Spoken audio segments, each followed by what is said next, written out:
twongeye kubasuhuza tunabaha ikaze mwese mudukurikirana umwanya w'amakuru abagezweho mu Rwanda ndetse no hirya no hino ku isi. Ugiye kuyabagezaho nitwa Dani Hambo, reka ngo ikaze maze ubundi uze tubane muri aya makuru.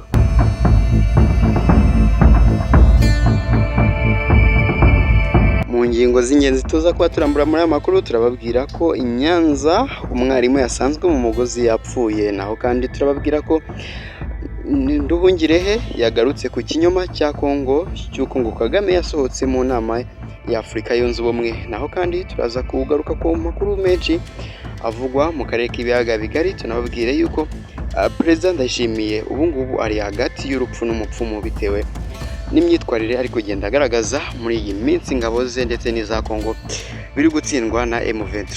N'abandi makuru menshi turaje tubaterambura mu kanya nyuma ya kano kananga gatoya.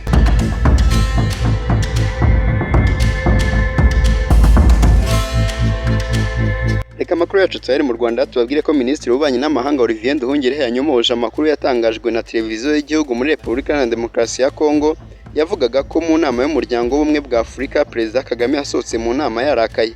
Kuwa gatandatu nibwo Addis Ababa muri Ethiopia habereye inama ya 38 y'abakuru b'ibihugu bigize umuryango wa Afurika yunze ubumwe. Mu byaganiriweho mu nama harimo ingingo zijyanye n'umutekano mu burasirazuba bwa Kongo. Abakuru b'ibihugu bashimangiye imyanzuro iherutse gufatirwa mu nama yahuje SADC na EAC yemeje ko imirwano igomba guhagarara mu maguru mashya kandi guverinoma ya Kongo ikaganira n'umutwe wa M23. Ubwo iyi nama yari iri kuba, Minisitiri w'Intebe wa Kongo Judith Suminwa yafashe ijambo avuga ko ibibazo igihugu cye gifite, yongera gusubiramo imvugo isanzwe y'uko u Rwanda ari rwo ruri inyuma y'ibibazo byose. Nyuma yaho ibitangazamakuru byo muri Kongo birimo televiziyo y'igihugu n'abandi bantu bakomeye mu gihugu bavuze ko ayo magambo ya Suminwa yarakaje Perezida Kagame agahita asohoka mu nama. Minisitiri w'Ububanyi n'Amahanga Nduhungirehe Olivier muri icyo cyumba cyabereyemo inama yavuze ko ibyo bitigeze bibaho. Nduhungirehe yavuze ko Minisitiri w'Intebe wa Kongo Judith Suminwa yafashe ijambo nyuma Perezida Kagame amusubiza adaciye ku ruhande. Nduhungirehe yavuze ko bigoye kugirira icyizere Kongo ko izashyira mu bikorwa imyanzuro yemezwa. Umutwe wa M23 uhanganye n'ingabo za FARDC watangaje ko amaze kwigarurira umujyi wa Bukavu ufatwa nk'umurwa mukuru wa Kivu y'Amajyepfo. Ni mu gihe ukomeje guhatiriza guverinoma ya Tshisekedi kwemera ibiganiro nk'uko byasabwe n'abakuru b'ibihugu benshi bafite aho bahuriye n'iki kibazo. Naho mu karere ka Nyanza umwarimu wigishaga mu ishuri rya JS Rubona witwa Ngirinshuti François w'imyaka 46 utuye mu mudugudu wa Kabuga akagari ka Nyabinyenga mu murenge wa Cyabakamyi mu karere ka Nyanza yasanzwe mu mugozi we mu nzu yapfuye, bikekwa ko yaba yiyahuye. Ibi byamenyekanye mu gitondo cyo kuri wa 16 Gashyantare 2025 bibonywe n'umugore we wari kumwe na mugenzi we wundi atashye mu rugo avuye mu kazi mu murenge wa Muyira mu karere ka Nyanza. Umuyobozi w'akarere ka Nyanza Ntazinda Eraste yemeje iby'uru rupfu, avuga ko uyu mwarimu yari yaratanye n'umugore we wa mbere ashaka uwa kabiri nawe wari umwarimukazi mu murenge wa Muyira. Ubusanzwe aba bombi bari barasize urugo rwabo bwite rwari i Nyabinyenga kuko umugabo yari acumbitse hafi y'ishuri yakoreraga rya JS Rubona mu kagari ka Rubona mu murenge wa Cyabakamyi, mu gihe umugore we yabaga ari Muyira bagahura mu mpera z'icyumweru.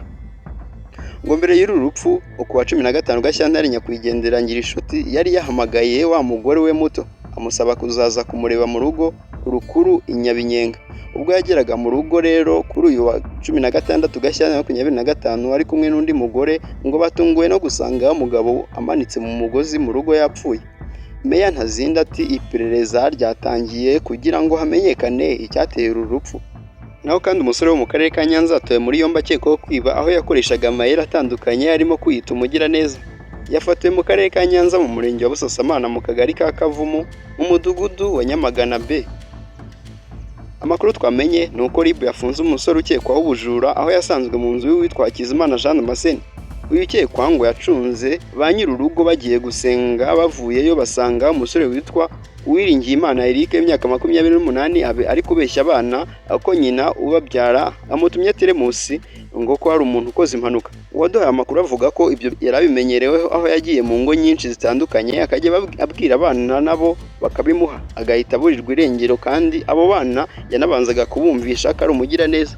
Muri ruriya rugo bamutesheje teremusi 2, amasororo 6 n'ibindi.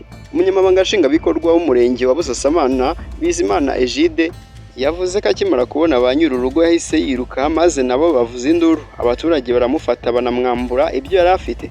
Ukekwa yatawe muri yombi akaba afungiye kuri sitasiyo ya RIB ya Busasamana. Perezida Evariste Ndayishimiye hagati y'urupfu n'umupfumu. Mu gihe intambara yo mu burasirazuba bwa Repubulika Iharanira Demokarasi ya Kongo irushaho gufata indi ntera, abarwanyi ba M23 binjira mu mujyi wa Bukavu ufatwa nk'umurwa mukuru w'intara ya Kivu y'Amajyepfo nyuma yo gufata Goma muri Kivu y'Amajyaruguru tariki ya 27 Mutarama 2025. Perezida Evariste Ndayishimiye w'u Burundi yari yananiwe kubahiriza amasezerano y'ubufatanye mu bya gisirikare yagiranye na Felix Antoine Tshisekedi kuko ingabo ze zakomeje gupfa ku bwinshi. Ndayishimiye wari umuyobozi mukuru w'umuryango wa Afurika y'Iburasirazuba EAC yagambaniye abakuru b'ibihugu bo muri uyu muryango ubwo muri 2022 bemeranyaga kohereza mu burasirazuba bwa Kongo umutwe w'ingabo kugira ngo ugenzure ishyirwa mu bikorwa ry'icyemezo cyo guhagarika imirwano, zinashyiraho urubuga rutaberamo imirwano. Intambwe yari kuganisha ku biganiro bigamije gushaka igisubizo kirambye cya politike cyahagarika intambara. Muri Kanama 2023 Ndayishimiye yagiranye na Tshisekedi amasezerano y'ibanga y'ubufatanye mu bya gisirikare yohereza ingabo zirenga 12,000 kurwanya umutwe witwaje intwaro wa M23 muri Kivu y'Amajyaruguru. Tshisekedi yamwishyuye miliyoni 2 z'amadolari nk'igihembo ndetse byarakaje aba ofisiye mu ngabo z'igihugu cye ubwo bari bamaze gutahura uyu mukuru w'igihugu ugamije inyungu ze bwite.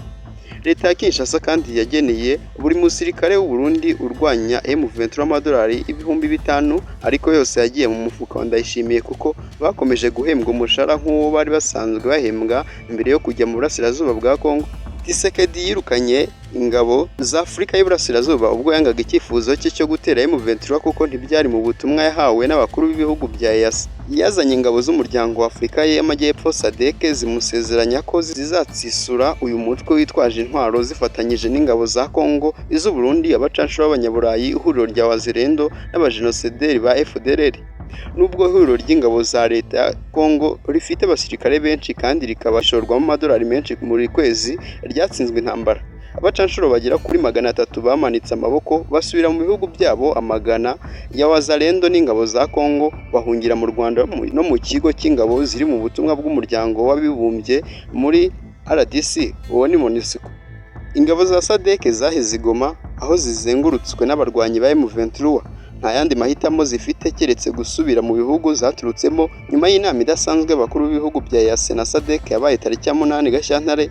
Perezida Cyril Ramaphosa wa Afurika y'Epfo yatangaje ko ingabo za SADC zizatangira gutaha mu gihe imyanzuro y'iyi nama yakubahirizwa. Perezida Lazarus Chakwera wa Malawi yategetse ingabo za Malawi kuva mu butumwa bwa SADC mu burasirazuba bwa Kongo nyuma y'aho abasirikare 20 barimo 14 ba Afurika y'Epfo na 5 ba Malawi bapfuye ubwo M23 bafataga Goma. U Burundi bwo bwongereye ingabo kuri Kivu y'Amajyepfo kugira ngo zibuze M23 gufata Bukavu, ariko byabaye by'ubusa kuko abarwanyi b'uyu mutwe baciye amarenga ko bafashe uyu mujyi kuri wa 16 Gashyantare.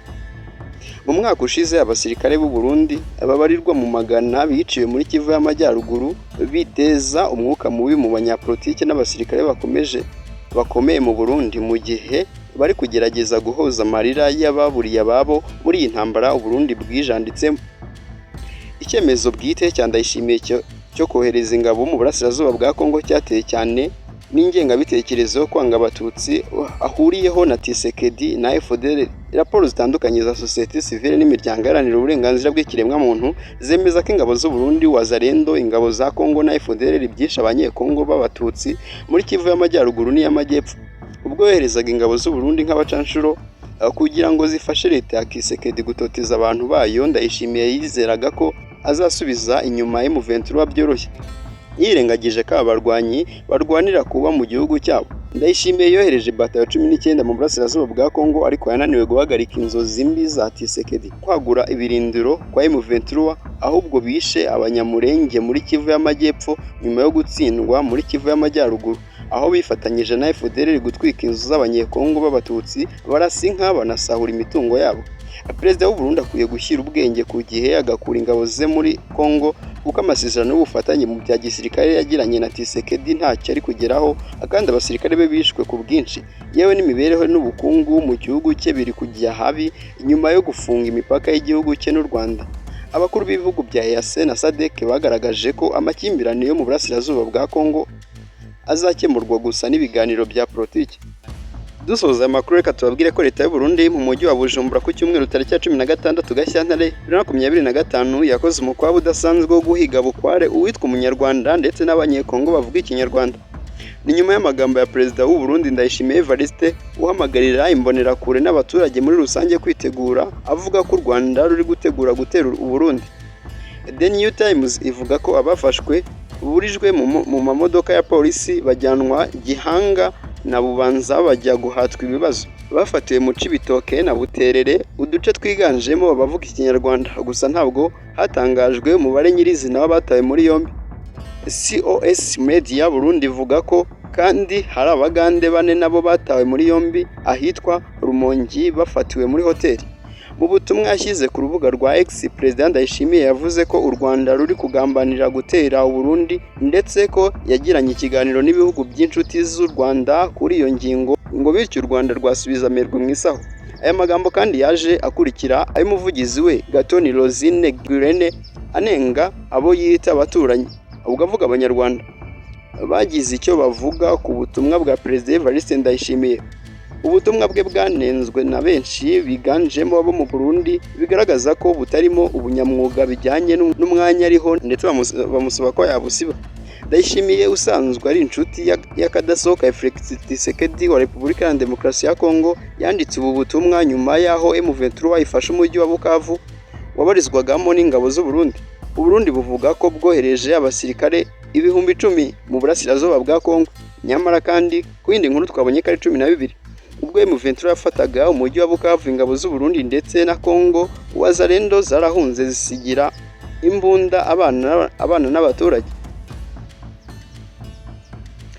Ni naha dusoreje amakuru yaragezweho kuri uyu wa none. Reka nkurarikira andi makuru aza kubagezweho, mubwira ati ube hafi kujya tuza kuba tubana muri byose, kandi ndagukunda cyane. Imana ibane nawe aho uherereye hose. Ciao ciao.